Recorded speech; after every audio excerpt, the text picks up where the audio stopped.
Vale whenga iai ma tiute ia ma ola whaonga ai nei le nei asu i le nei vai tau. Ia, whaatalo whaatu fo i le alwhai mai nei taia fo, na usunga le tofi, ia whapea fo i la inga. Ia, ma lo lava le soifo manuia. O le whaatalo wha ma lo whaftai, i le tātou tunuu, me se pā anga lau e whakasa TV o le televisio lo a inga. Ia whapea pā anga le tātou Talofa Samoa, ma lo folau le fua tātou au lia le asofareile nei ia ngā ruenga muli fo io le nei vai aso mai se lava i tātou ngā rurua mai le aso ngafua ia e tau mai le aso fareile ma lo folau tātou wasa mai fo i le amatanga ia e leo tātou pa ia le whai unga le nei vai aso tātalo whātu le alwhai mai ma lo me le foi whanunga le leo nei taia fau vi ele lo fo le tua e au whapopo mai fo le nei aso i te leo lo tau soi fua ma so matou ola vai e le ngata fo i lea au le malosi whafouina e au alawa tātou whea mga luenga i le aso whatalo whai i au sasa mo whaatali lei whatalo whai le au whai ngā luenga tofia le tua ta mao le kālesia mau lātou whale tua sungai whawhengainga mau lātou whale tua whaululunga so se kālesia ma le fai ngā luenga stofi e ka le sia ese patia le ngā luenga pa ia le atua ia wā ia lana whanau whale nganga a talo whātu tātou Talofa Samoa le ngatai Samoa nei ia whapefo i le whai mea tunu e mamau whātalo whai le iau sa whale mālo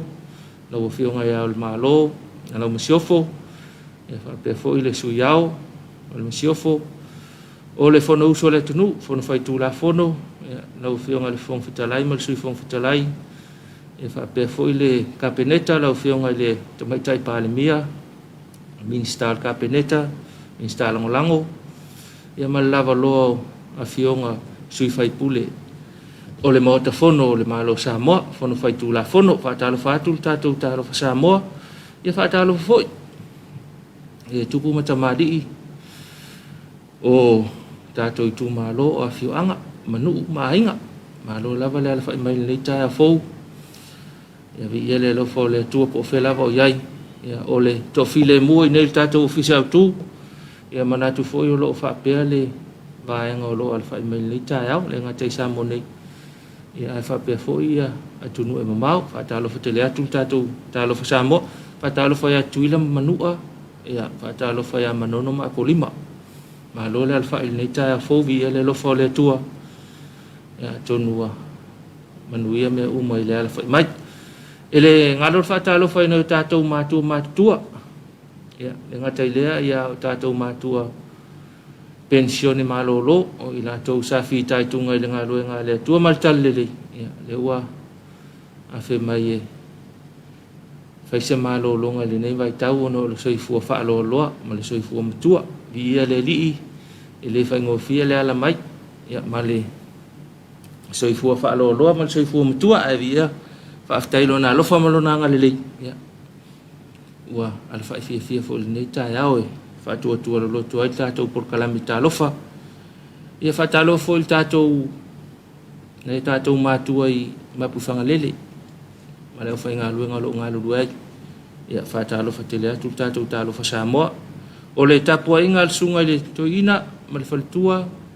ia whapea leo whai ngā luenga tofia le atua i sunga i whawhenga inga maula tau whaletua i tātou pūlenga whale la taima samatau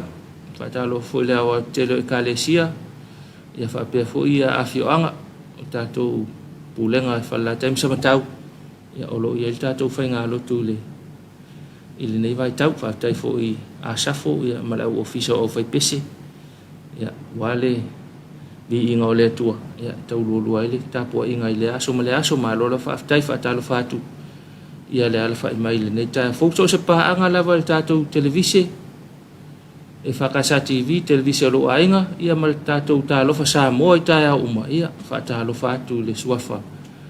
manu malo Yesu Keriso malo lava le alfa i mai le nei taia fou ia wha malo le Uncle Johnny ma le whaatalofa ma le whaaftai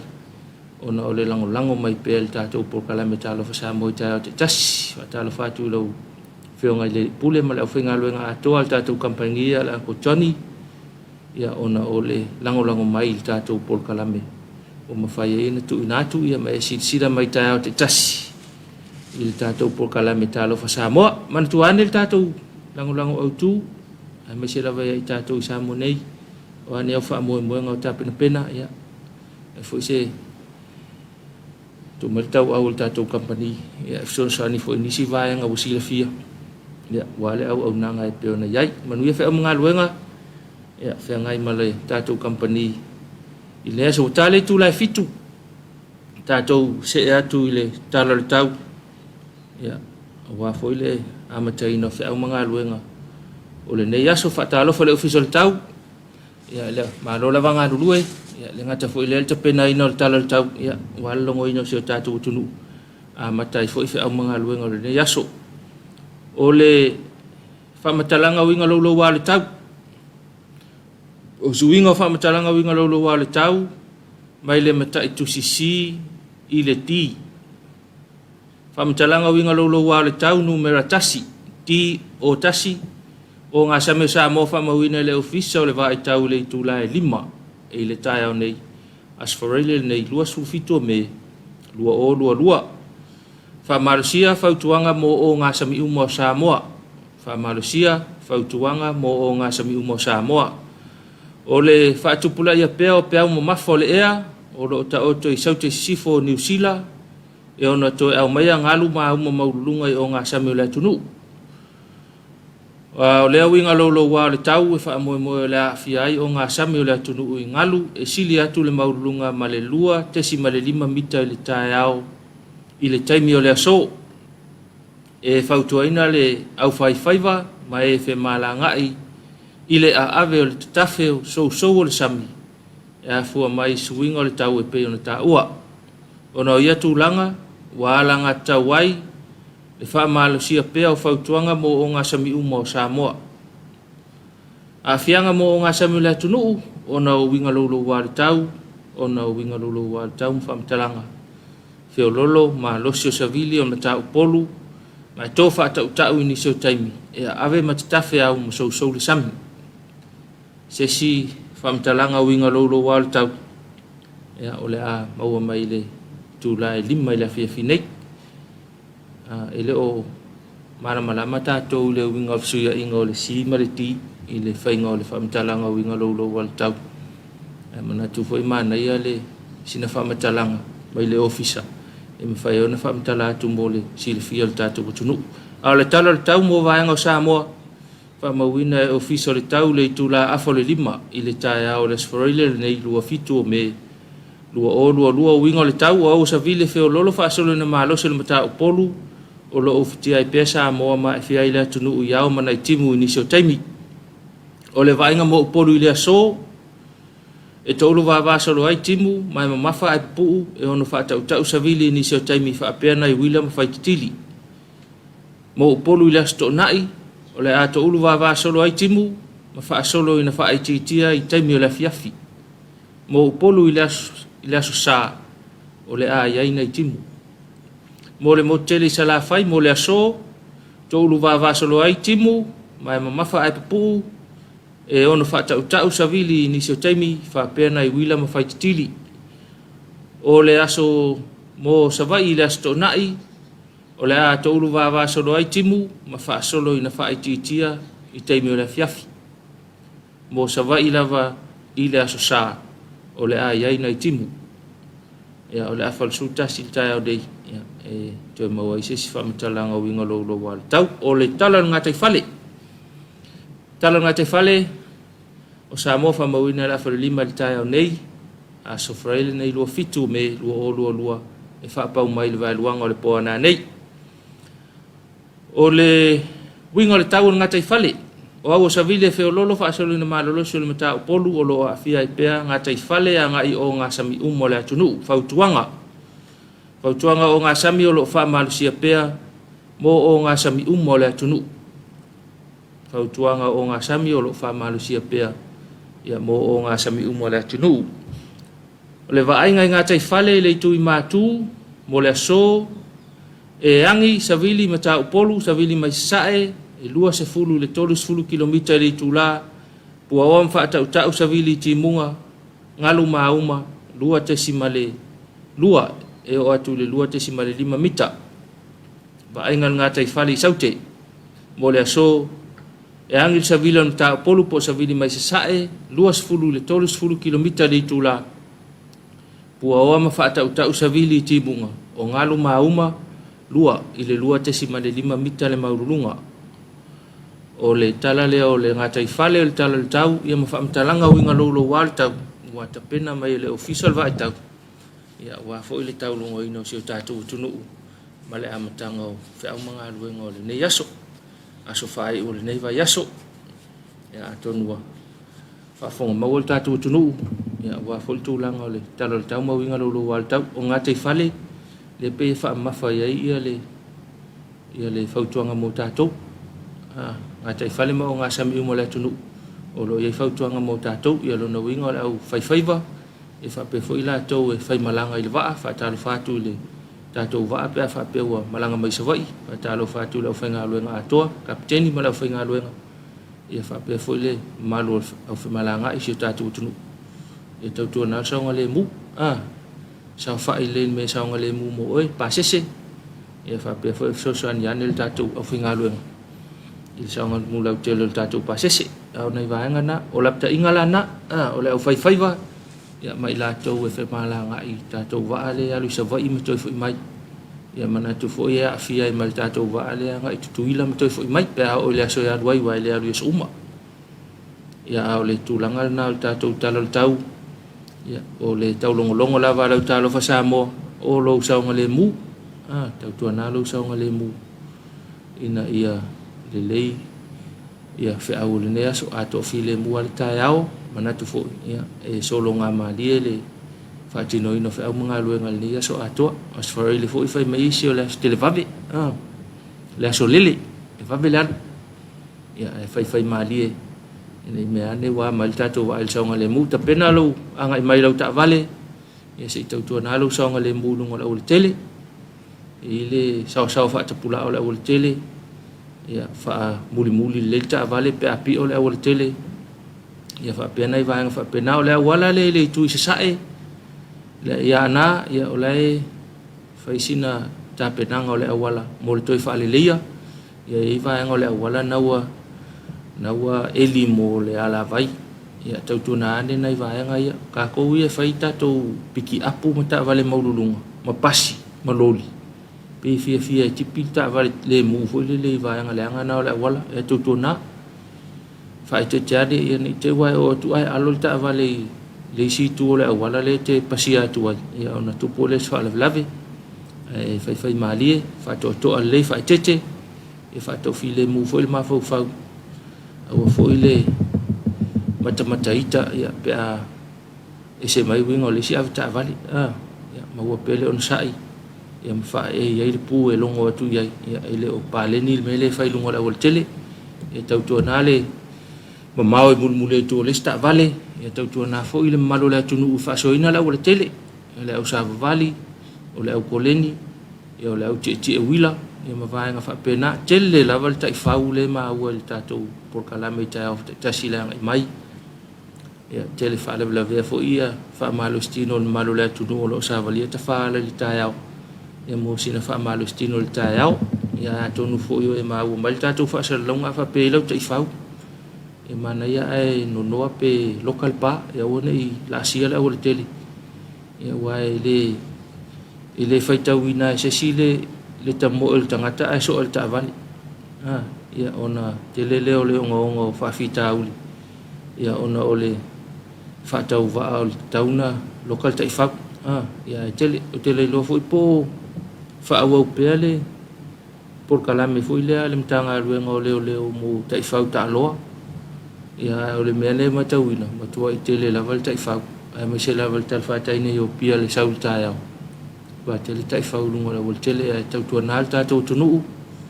ia o lo wasa ngale mu yo au mana e foi le vai ni si ole tunu ele sa vali mal fa mo kwa mo ai ele ngata to ia ole afuna o tai fau pe fa la vel sa vali ta ia ia mana vai ngale awala to ta mai ia pe fa longo mai o lau to fa u lau fa tai o fuel tanga te savali la ia ona ele o le no noa pe tu tono o lau pa nei vaenga na ia mau elo on sai ia pe fa pe o tulanga na ia ne fulfulu lele lau te fa ia la ele o se le me la o lungo la o tele le malo ia nei vaenga na mo le silfiel tatu tunu o tatu covid ia o lo fa wa pel tatu sa o la sanga lua la no moli ia ma nei vaenga ia o tala le mu o tatu covid tatu na la telefonga telefonga o tau singa le vaina fonga fai tele ia male te tafina o au fano lima foi le sanitizer le fa nga nei vai tau ia e mana ia va ve tafi au fai ngofie nei lo tau alu tau su el pai pa tafi o au ia panga i mai le ia pia se fa tau nga po sa fa mo nei vai nga ia mo tatu tunu te sile fia o le so nga le mu ia lo si o manga silfia oi te silfia fo ia oi ia tau singa saunga le mu le vaenga ma le vaenga tanga ia ta oto tu lava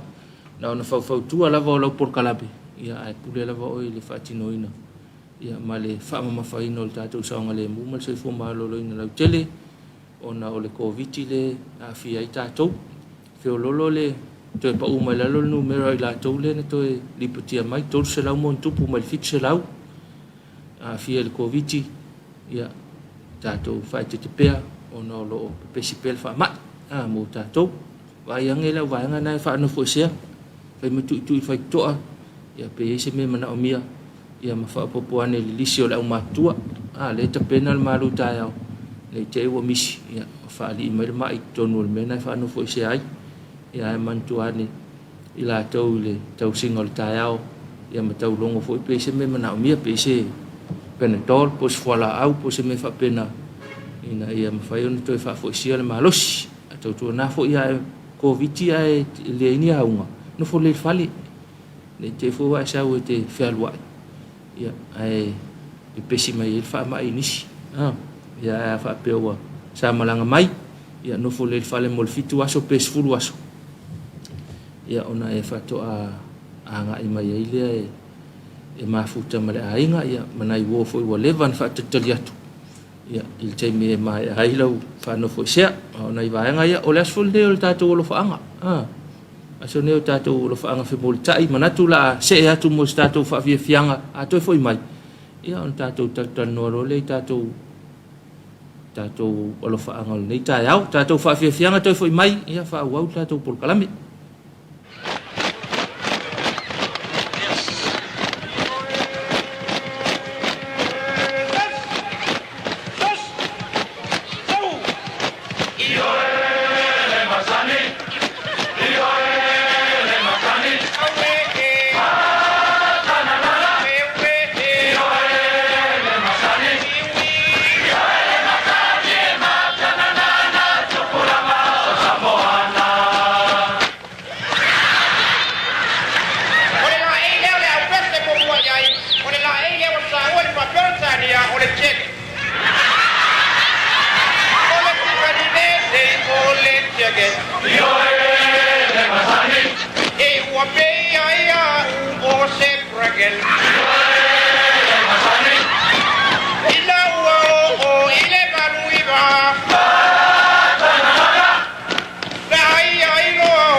kai le baba ya sia.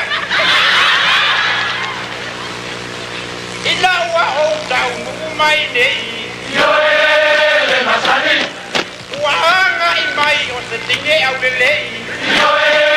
le masani. E pieza la noa ia te au. Tanana.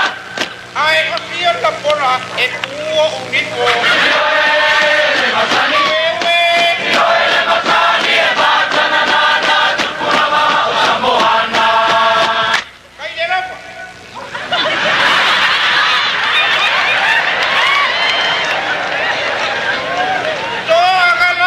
Etani e yo le masani ai awale ila ko maya oni tope yo le masani ele o uko I o se vale vai a tu pe ai to utali e yo le masani wewe yo le masani e batana na kurama Samoana ole Ketoya ita male pepa. Anga ima ketoya batulau pepa.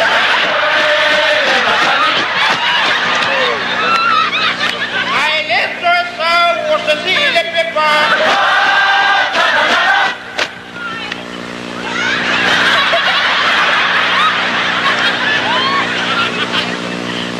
Ya. Talwai. Atau ele lau sila pia tutu ila lei. Semalola tanu nungo le bango kaya. Ole lei tangata o Rabel Louis Stevenson. Kai. Bawa tuker tangata mavelo itanga.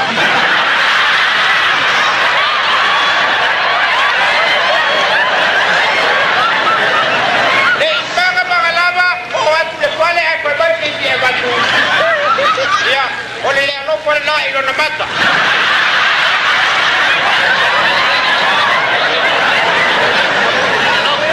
Kai de ropa. Oleh la le auto ya tu. O de pesar tu pesa le ni la ulo. Oleh tu stala Robert Louis Stevenson. De lo la va que vai tragar de cuatro a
Ya, toe te liu mai tātou por kalama le tai ao, tātou Talofa Samoa, ya, whaftai leua, whatasi mai le, whiunga te akono ia sengi. Ya, mate whaiwhai mea tu le tai ao. Ya, wā leua o kau o ke mi whai ko kasi mea, nge whai kau. Ia, ai, Whaftai leua, whahono fwoi le, te mil to ina, ya, whatasi mai le tātou pāanga, ya,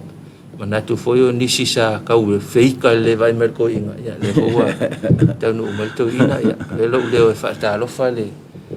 fionga ya sengi ya lava mai foi tatou tal no fa sol nei ta mo foi sina ata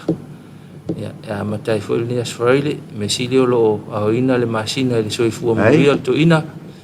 ya la singa foi ne vai aso ya le lava mo lo soifu malo lo ina manat foi manuel a inga ya fa per tatou company Talofa sengi malo soifua. Soifua manguia I lau sunga kai kai. Ai, ngi kai au fo ka fedo ai fo I ka po kalame masang. E kongwa e kai me o ke kia ia o ngai. Ya wala ki ao le. Fa kai fo I lau sunga le di pule ore. Ore karia pe o I lau senga. O se si fa ya o kuli moku ya ma lo so fu au le ya fa Talofa tu wo ma pa anga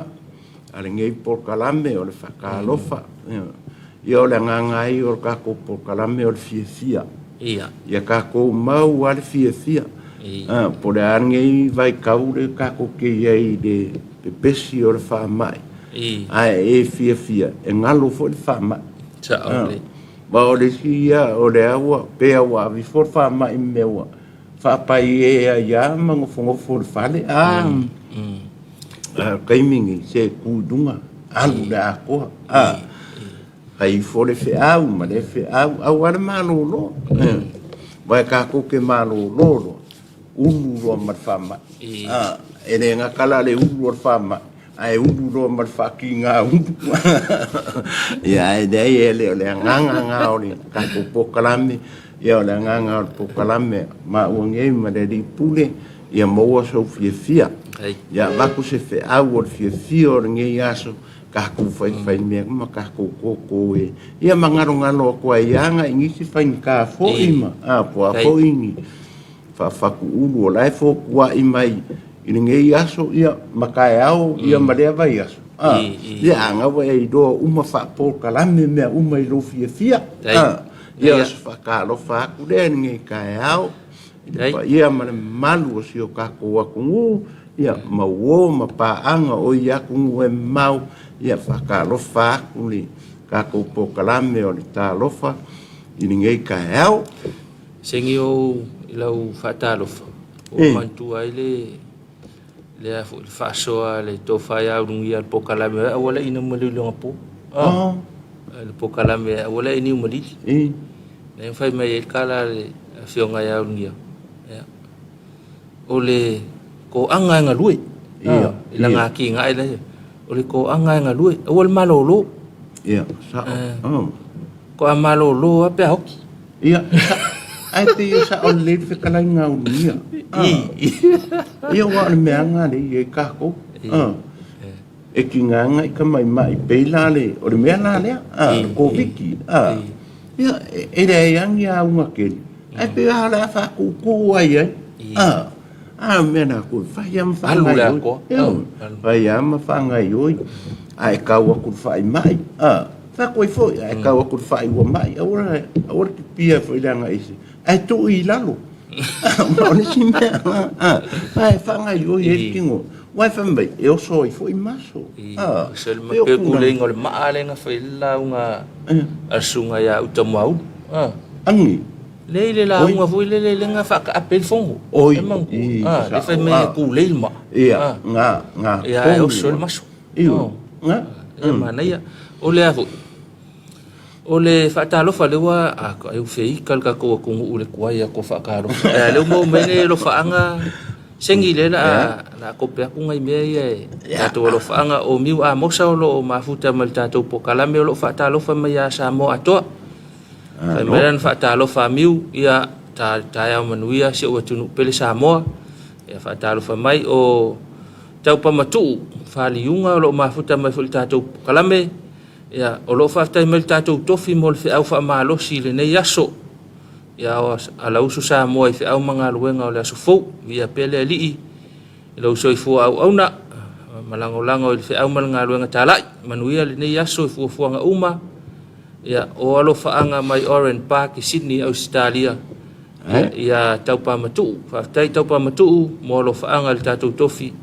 ia mal fa talo fa nei ta ya o Josefo le ya tau lo ma futa mai ia fa pe fo ia miu a mosa le to fa tai mai il tato tofi ia mal sauninga matongo fio nei ta yao va viane faranai ia vi ia le tua le nei aso fo so fo manuia sa mo le tunu pele ia manuia lava le aso ma ona fuanga alo fatu sa mo le tunu pele ia lo fa anga mai a va viane alo fa mai sio tato o tunu ula le tu ngamala ia o lo fa tai mai ia mafa leo mai le mali o pespesenga mavivi inga o le tua le nei ta yao fa malo mai au fai pese tai tasi ia manai fa na mo la to sao ile amatilio nga luenga o le nei ta yao o ai lua samu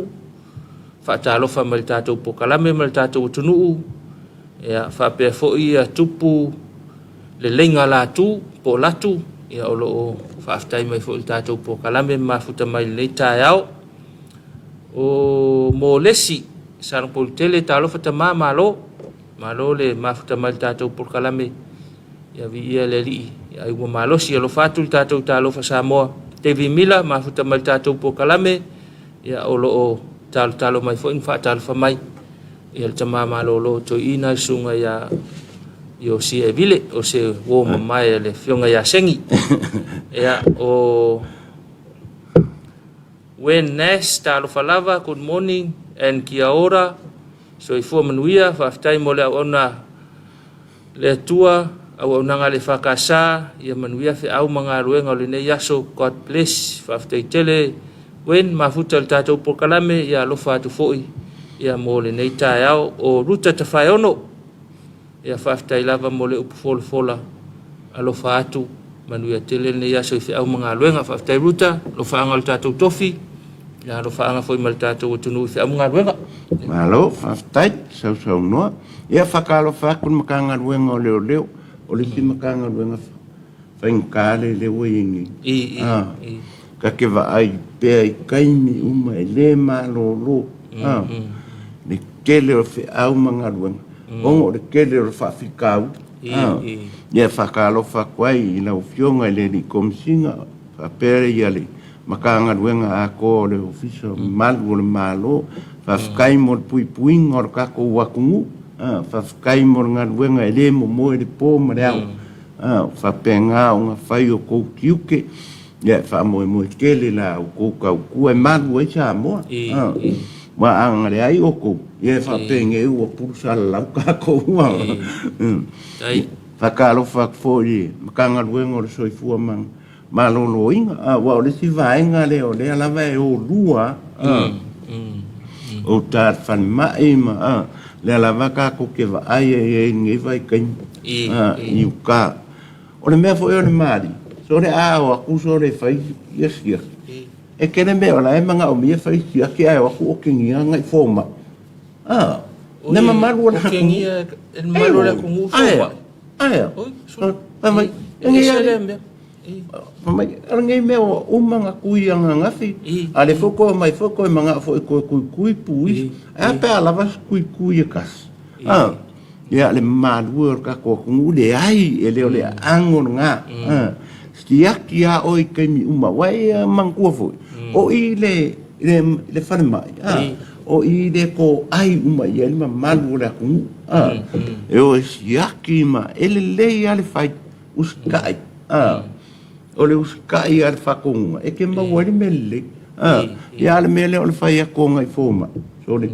ai o so mai ngari manga foi e fia foma i foi ia manga ka ko walo faia Samoa ka ko walo faia ka ko wo pe ilano ke sa ngoi ka mai kai pania o lalo ai mawai ia malo mawai manguia ai le o lunga ya ka ko ku ngei na ka ko fe e lunga fe kai no ma fo mai me sia kia oi le faia e o fe lan me la ya o me la ngai va ko foi fa kuanga ngi kai ao ma lue o ka ko ko ngu Samoa o le ala va me fa ko ngu fo kai fai o me ke le ai ale o me ke le ngai ya wa o ya ko kas ye pe ya le kalavanga le lango make ai kas ya la fale anga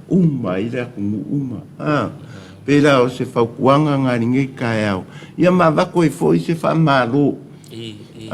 ele official so i fu malo loinga ila o fionga ele li minska mar sui minska la ngolo kamala sui minska e o fa ka ro fa ku ye istio anko ya ke a pe ako e o ki nganga la sa vo e wa fo o ya la va ai ma ya sa vo a vai la le o sa vo in me la wei ngo fo ai ya la kwam yo wai le no e mo ya ai no fai ma lui fo no na ya ra ka ro fa ko ngi ka yao dai o nei ni si alo fa anga ya wa a fe mai I ya o mi wa mo sa lo fa aftai mai au fai pese ya lo ma futa mai fo ta to po kala me va vi ane to ma futa mai fa ta lo fa mai mo ta u oi ka ro fa ta lo fa mai mo le tu mal tofi ya le wa fa ta lo fa mai mo ta u ya o mafuta mai saina ko vaul mai America o saina le pa anga to tino le tatou por kalame ya o saina le fo mai fa pitoa il fale mai o i America pe ya o le va anga tonu ale na tupu mai le fa la vela ve fo le pe wa luaso ta luai le na fanga ita mai pe ya o va ya aina e ala la ia e saina ya tonu o le fa talo fa mal tatou por kalame ya o le wa fa talo fa good afternoon ya Rev and Sengi, good to see you both in good health. Thank you for continuous prayer for us Samoan everywhere. Please remember the parents and the children that were affected in the school shooting a couple of days ago. It was hard to witness the innocent children being brought to our hospital for treatment. Remember Texas and the families of the one that lost lives in your continuous prayers. Please have a good weekend. Continue to stay safe and stay healthy as you learn to live with COVID. Much alofa to you both and God bless Samoa. Ya alofa anga sa ino ko vau. O le sunga ya sa ino le fo mai fapitoa. Ya ai mafuta mal tatou por kalama ta uma. Dona winga la lena ya sa ina I le fale mai lena ave ita mai. No winga la walu ave fe au so no winga lena boli mau sa ina ia le fale lave ia tatou talo mo na ita mai na fia sulu iva ka miki. Sulu iva ta maiti ia mafaya o ngai lua ia male tangata lena fata uina le nei fainga le ia o mau ai le lola pe luas fulfia luas fulu lua ka ia ai o le pe o le whainga tau no le whanau. Ia. Whanau, ia tātou talo mō lātou. Tātou talo foi mō saina ma le ma tama whanau o le tātou atunu lea lala I lea waenga o Amerika. Sa o le. Tātou talo mō lātou, ia o le awhianga o nei tangata a tonu e leo ia ise tamititi Samoa na awhiai. Ia au awhianga o sota ingo tangata, ia. O lea ia sesi e leo pa ia I le onga nei whaalawe lawe. Ia tātou talo mō lātou. Ia maua pele lātou mālosi whaaleanganga, ia man mālosi whaaltino. Ia, soani fo ia ala, soani ei, e sapeta taula. So I fua manuia, lua susunga ma le atunu pele. Ia, alofa atu from Long Beach, California. Ia, alofa mai ia, el sapeta mai California. Ia, le ngata fo ilea, ia, olo mafuta mai ia. Olo mafuta mai ia. Fa ma vaenga sa fa. Ma lo so I fua manuia, tau tu ale EFKS TV. E manuia langa ia tu fa unga le neva yaso. Alofa mo Samoa atoa, ai mai se ainga pele ili sa le ilua, ma vai fale alili. God bless o alofa anga na mai fa ma vaenga sa fa. Pe pine nevi fa talofa atu lo lua sa se lua, ma lol folau manuia ma futa atu I Brisbane. Ya alofa atu mo o lua, ma se o tatu o tunu pele o Samoa tala peli, ya o lo fa aftai mai, ya mo tatu por kalame mo tatu fa ngalo tu le tai au. Ia whatalo whatu fo I le vaenga whamakoko. Ia wa o le ti fo I vaenga, o le ti fo I pōku lea. E whai o le puipuinga o kakamakua. Ia o le puipuinga fo I o le au mama. Ia le ala waka ke wa ai la vai. Whaangale iei iuka. Le lolofi ako o kakamakua o lea wa whama. O le mamalu o le puipuinga. Ia ai me se ala skenge le o seve. O ianga o lai whea ngai ma le foi pikola au o le ofisa o le soifua mano no inga. I le wa inga whaangale ma le kāpenga inga ma le siaki inga. E le mwhaifo inga e alu kokohu pēa le whaia so siaki. O le mea ngai maanga i e la kālua kuka. So se fai pangoa la wal fale mai e ke alu ye. E fai alu siaki a ke le I alu ko. E le va pe vanga le fa piko vanga e nga o lalo ni. Le vanga i siaki ai mai. Ai ai kui o kalavai de ai. Le fale mai ako. Pe ke ala ku fai ke alu e va ai lau ngase. E fai alu siaki whakoai. Ia, e mela ngā whae mori a koe foi whawkai kele nā lea foi vaenga ma lea piko le o le maukanga ngase. O ngō lako whaku mawinga lava o le soifua malolo inga. Wa o lako walo I eile ki ma le kala o le whama. Ia wae awhi I kairo I a kako. Ia longo inga le koe whengisia. Ia ngā la kore e sau ma le ma. Ia la koe e sau ma le ma. Ia. Peo whakalo whaku ngā ngika e au. Rai, o Samu Livi whakaua, le ua mafuta ma le tātou por kalame. Good morning, glory back to Heavenly Father. Deserve the glory, hallelujah, praise the Lord. God, bless Samoa atoa, Talofa Samoa.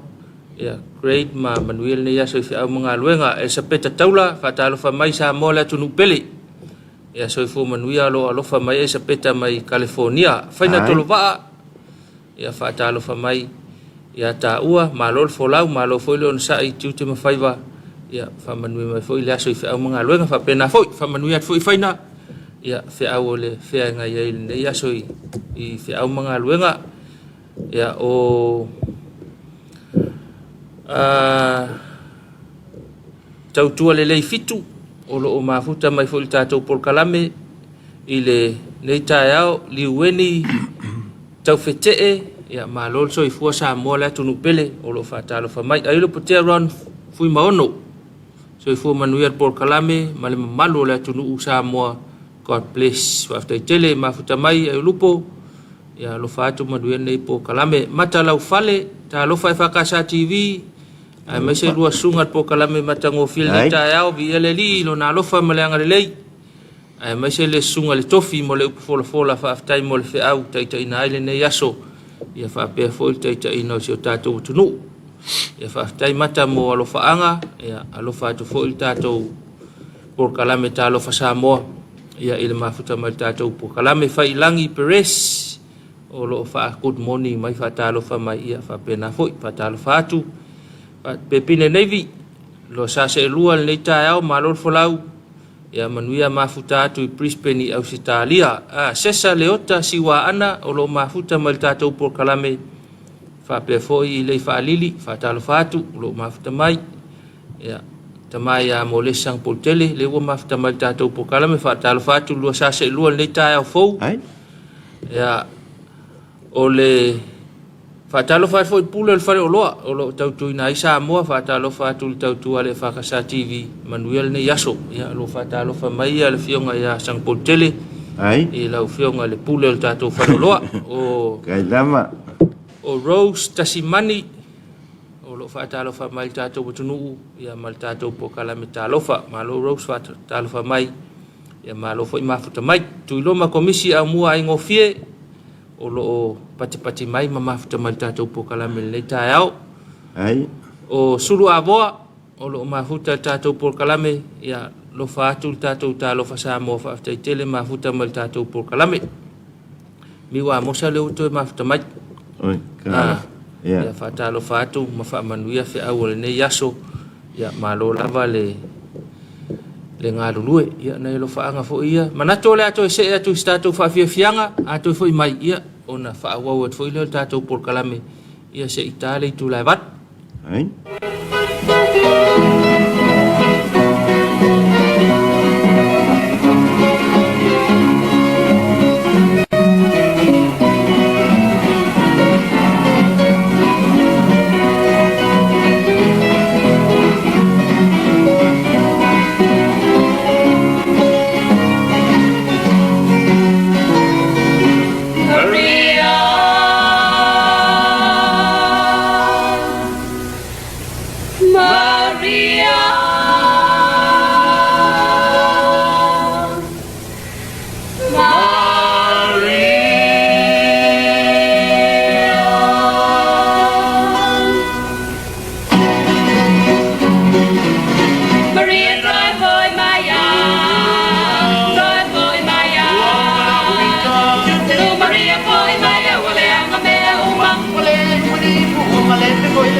Maria tu mai siêu Maria boy Maria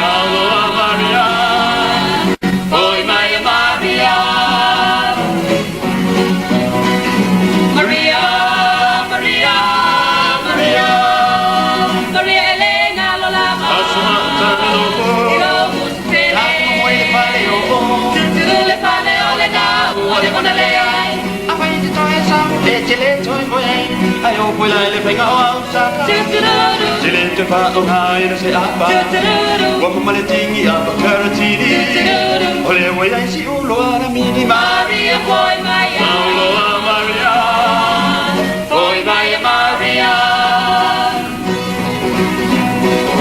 What tell na ya pola polanga Ko fai mane du mo tangata A big o le au ya te au And I'll make a fellow malaba Eu tô lava no musu Ele te lo mutu Ai na vai nea lo palopa no pea Maria boy Maria Maria boy Maria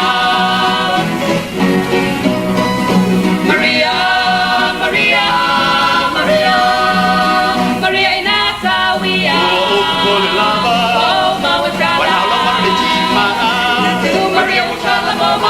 lo fama moe ele toya ola balo uli mai ate oe ai afa ye te toi mamulu mai tele tu tango e mai se me ai olo tu pia mana oi se si tama na oli papa tu ai o mata Maria boy Maya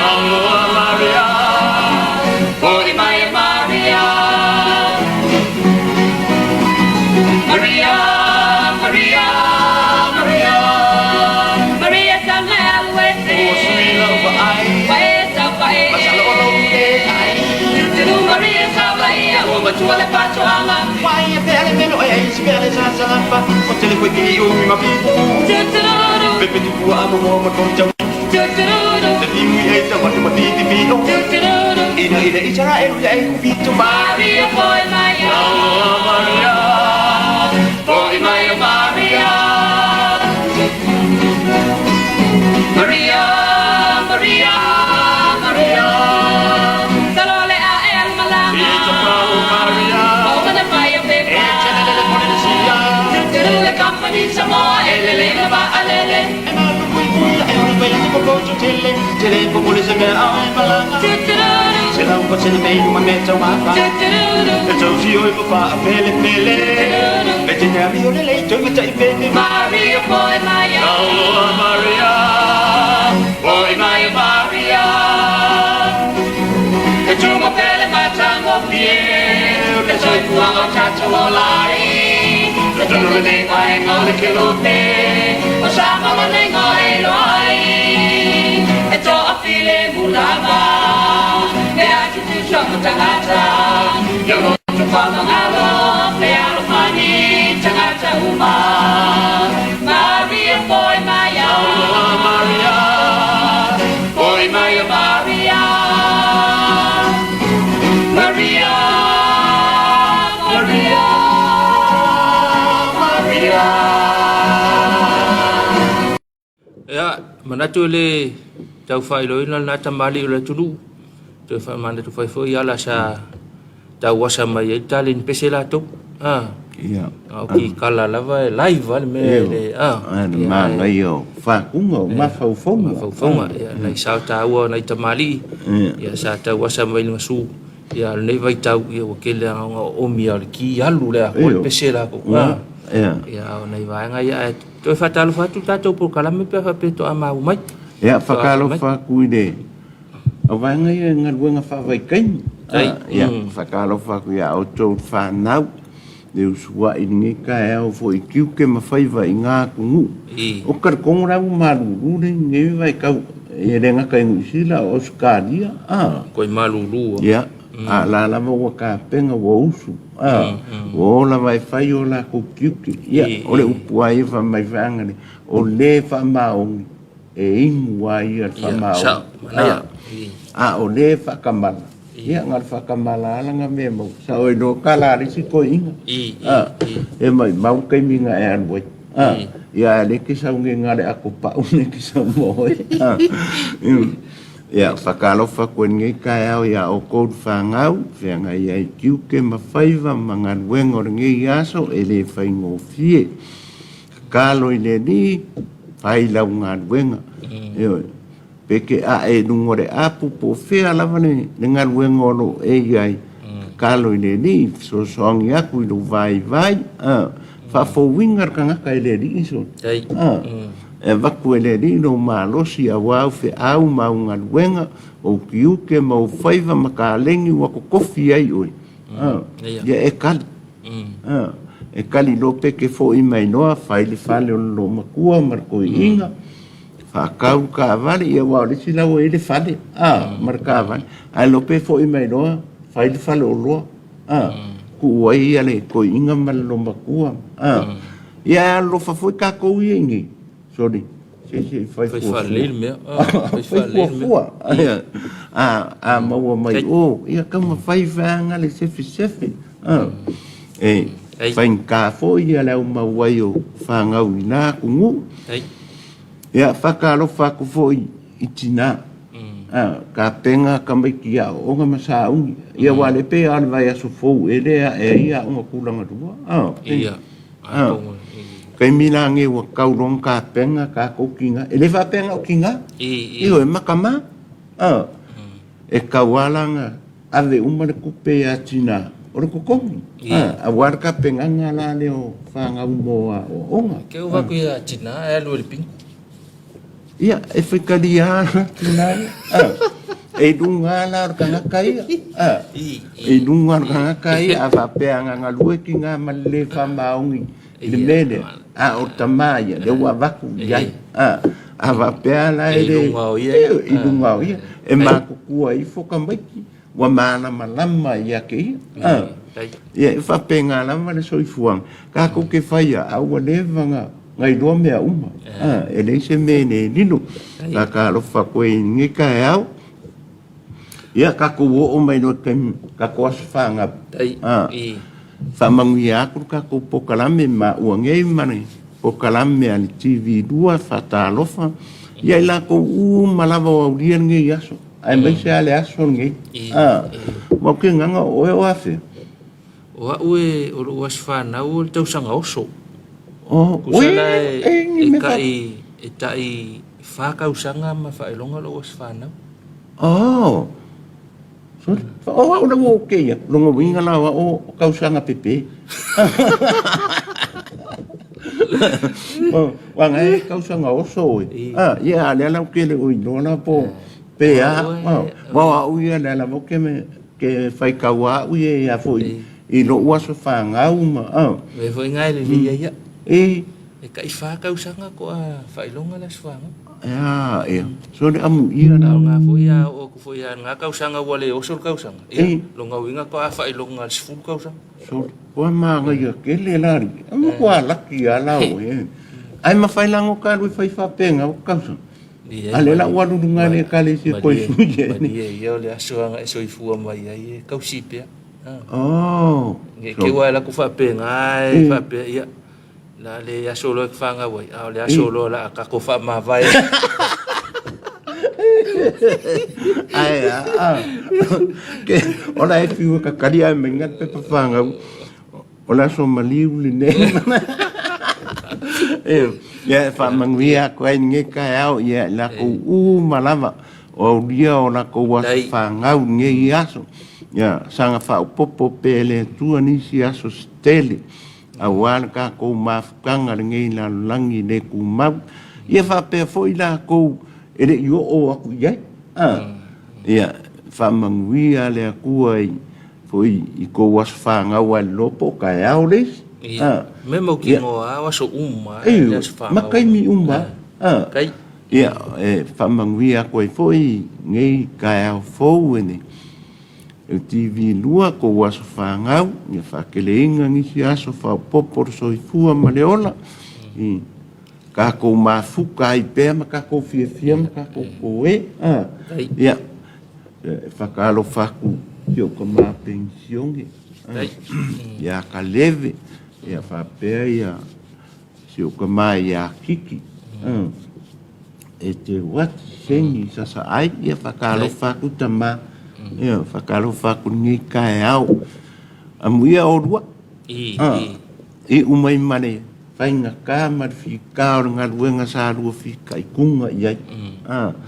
a leo ke wa ai ngai ke rua mau ale malos vi ia le li ia ngo upu lava o le au ngā wha maongi e uru whale mai ia leo o mai ngai kama sora o le malo losi man malo pension e mang malo mai fe au maranga luenga le aku ya alofa ke le aku ya ke o lua ngi yaso o alu o fuanga o a fa moenga ya lo fangia le tua tama ya mau e o lua fia male odi vai da fucking ulu tama fa la kala kai follow ali a wako ko pe ko ngai mangu yanga langa wa lakar ka kai mina o pa kisa tau sanga lo mafuta mai ya wai ya Talofa lava i lo sunga leta fo lo fatu si o ainga i vai fale alili fa pe si o fa nau ya wai nei manu ya tele lo aso fa aftai tele pa kisa fa aftai mo mafuta mai ya manatu ala ngona ya lo fa angai tatou ainga i fale alili mal tatou nu ia fa pe fo isi au fa na wolo ia wa itala peli fa talo fatu lu sunga ma lo so fu manuia ma lo fo ile tawata itu te masani fa tai sauninga loto leta ao ia vi ele li manuela ona ngata to por kalame lo fatu mo la tunu pele ai mai se la ona nga alo fatu from Oklahoma USA enele fa lo ngoifo fa talo fatu leta ao fo ia pule malau to ina faiva ya tala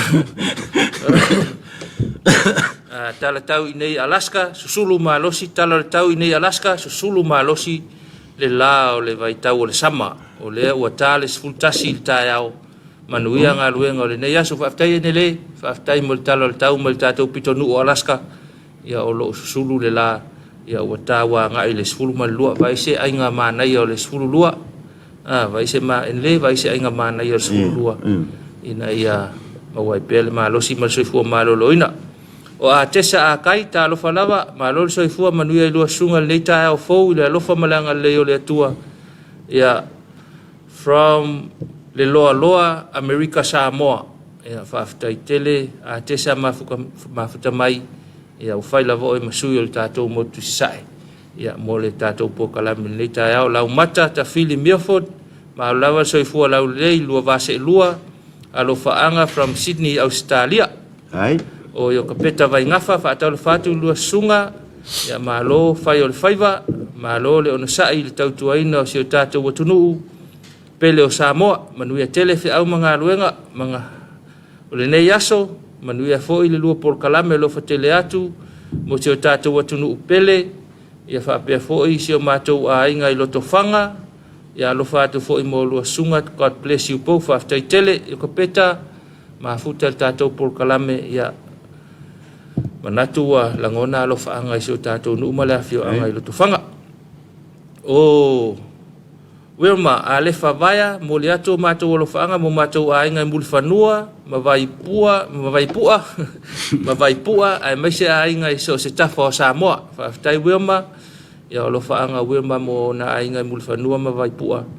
ya me se foi lo faanga multato tonu laina Wilson malo lava ilua sunga mo le por kalame maduel ne yaso ma tai laina ma tamai ya lo fatu foi ya manuia foi ya lava singa ne yaso lo fatu tato talo fa Samoa manuia ga luenga ma elu ke sene kia ora from Christchurch malo ma elu ma futa mai le pito i malulu ya male saupe lo faanga ala tal tato taimi o se koa te vale le vasa so i fu manuia lo sunga fa taimol por kalame lo fatele atu lo sunga le faife au lo suna se koa mal faltua ma lol ma futa tato por kalame atu no manuia na pitonu o tato tunu o lo fatu ne yaso manuia fe au ngaluenga tau ese asia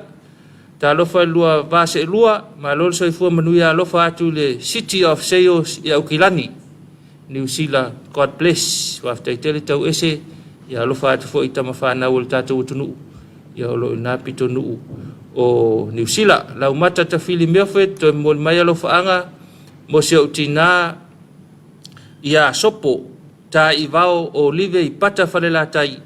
mai se o ainga umai pata falela tai alo lo fatu lau mata malefana from Sydney Australia lo faanga lau mata ya mo le ainga i pata falela tai ya fa pe fo isi tato nu o Joyo Ramo tau maoe mo moli atu lo faanga mo sio ainga i tuana i mato ma fale a lili alo faanga tau maoe sefo ia faftai tele mo alo faanga atalo ma le tulai valu ia o le fatalo fa mulmuli fatalo fa mole kalesia tai fono tai fono mo faltua fa pe fole fa lo tu sia wa mo fal tua mal tu mal faltua fatalo fatu la mai fatalo fa foi i matanga luenga maulum tanga luenga le kalesia tu ton fatalo fa lo tama le kalesia ia fatalo fa foi